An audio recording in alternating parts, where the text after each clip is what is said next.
Praise the Lord all. सभी को जय मसीह की। मैं बिलीव करती हूँ आप प्रभु में आनंदित होंगे। खुदावन की सामर्थ्य, उसकी रूह पाक आपके साथ होगी, उसका पवित्र आत्मा आपके साथ होगा। वो सचमुच आपको छुएगा इस वचन के द्वारा। आओ मैं इस पाक और पवित्र वचन को आपके लिए पढ़ती हूँ, जो वचन हमें परमेश्वर के दास अपोस्टल अंकुर यूसुफ नरूला जी द्वारा और परमेश्वर की दासी पास्टर सोनिया यूसुफ नरूला जी द्वारा दिया जाता। और मैं इस पाक और पवित्र वचन को आपके लिए पढ़ती हूँ। महत्वपूर्ण आशीष आत्मिक परिपक्वता में, जैसे कि पवित्र बाइबल यिर्मयाह 33 की 3 आयत में लिखा है, मुझसे प्रार्थना कर और मैं तेरी सुनकर तुझे बड़ी बड़ी और कठिन बातें बताऊंगा जिन्हें तू अभी नहीं समझता। आमीन। मेरे प्रियो, बाइबल बताती है कि परमेश्वर ने कहा तू मुझसे प्रार्थना कर और मैं तेरी सुनकर तुझे बड़ी बड़ी और कठिन बातें बताऊंगा जिन्हें तू अभी नहीं समझता। आप जानते हैं कि अगर आपके छोटे बच्चे हैं तो आपको वह कई बार पूछते होंगे कि पापा मैं कैसे आया, मम्मी मैं कैसे आया। आप उनको बता सकते हो? नहीं, क्योंकि वो अभी समझदार नहीं है, वे अभी उस स्तर की बात नहीं समझ सकते। लेकिन जब वे बड़े होंगे तो उनको मालूम होगा कि वे कैसे आए। उसी तरह से कई ऐसी बातें हैं, आप परमेश्वर को लाख बार पूछते जाओगे, वह आपको कभी उन बातों का जवाब नहीं देता। जैसे आप उससे प्रश्न करेंगे या क्यों हुआ मेरी जिंदगी में, आप परमेश्वर से खिस भी जाएंगे लेकिन वह आपको जवाब नहीं देगा। आपको एक बात मालूम होनी चाहिए कि पतरस को चेलों का अगुआ होने के लिए नहीं चुना गया था। चेलों का अगुआ होने के लिए यहूदा इस्करियोती को चुना गया था, क्योंकि भविष्यवाणी उसके नाम पर थी। लेकिन प्रभु यीशु मसीह ने पतरस को कहा कि मैं तुझ पर कलीसिया बनाऊंगा, मैं तुझे भेज दूंगा। क्यों? क्योंकि जब प्रभु यीशु मसीह ने पूछा बताओ मैं कौन हूँ, तब दूसरे चेले कहने लगे आप यूहन्ना बपतिस्मा देने वाले हो। कोई कुछ और कोई कुछ बोलने लगा, लेकिन पतरस ने कहा तू जीवते परमेश्वर का पुत्र मसीह है। तब फिर प्रभु यीशु मसीह ने उसे कहा मांस और लहू ने नहीं, बल्कि परमेश्वर ने तुझ पर यह बात प्रकट की है।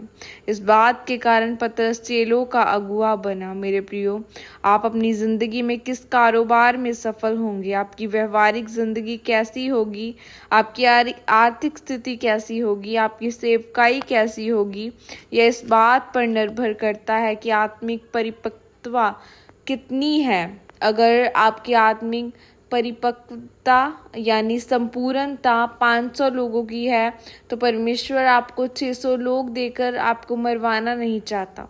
जितनी आपकी आत्मिक परिपक्वता, परमेश्वर आपको उतनी ही आशीष देता है। अब यह बात आप पर निर्भर करती है कि आप आत्मिक परिपक्वता में कितना आगे जाना चाहते हैं। परमेश्वर ने कहा अगर तू आत्मिक रूप से बड़ा होना चाहता है तो मुझसे प्रार्थना कर और मैं तेरी सुनकर तुझे बड़ी बड़ी और कठिन बातें बताऊंगा जिन्हें तू अभी नहीं समझ सकता। तो कितना ज़रूरी है परमेश्वर के साथ समय व्यतीत करना। 12 चेले चुनने से पहले प्रभु यीशु मसीह ने पूरी रात पहाड़ पर प्रार्थना की और फिर आकर 12 चेलों को चुना। कई बार प्रभु यीशु मसीह लोगों को चंगा करने के बाद पूरी रात पहाड़ पर प्रार्थना करने के लिए चले जाते थे। अगर इस जगत का उद्धार करता प्रभु यीशु मसीह यहोवा पिता के सामने खुद प्रार्थना करता था ताकि वह आत्मिक उन चीज़ों को प्राप्त कर सके जिसके लिए वह चुना गया है, तो आप सोचो कि आपको कितनी प्रार्थना करनी होगी उन चीज़ों तक पहुंचने के लिए जो परमेश्वर ने आपकी ज़िंदगी के लिए तैयार की हैं। इसीलिए आप प्रार्थना करो ताकि परमेश्वर आपको बड़ी और कठिन बातें बताए और जो चीज़ें उसने तैयार की है आपकी ज़िंदगी के लिए उन्हें आप हासिल कर सकें। आमीन। यह प्रार्थना आपके द्वारा की जाए।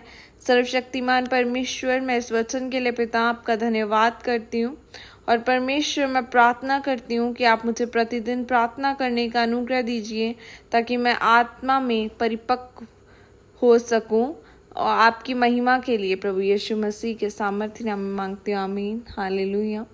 आज हमें ज़रूरत है खुदावन के वचनों को अपने जीवनों में पूरा करने की।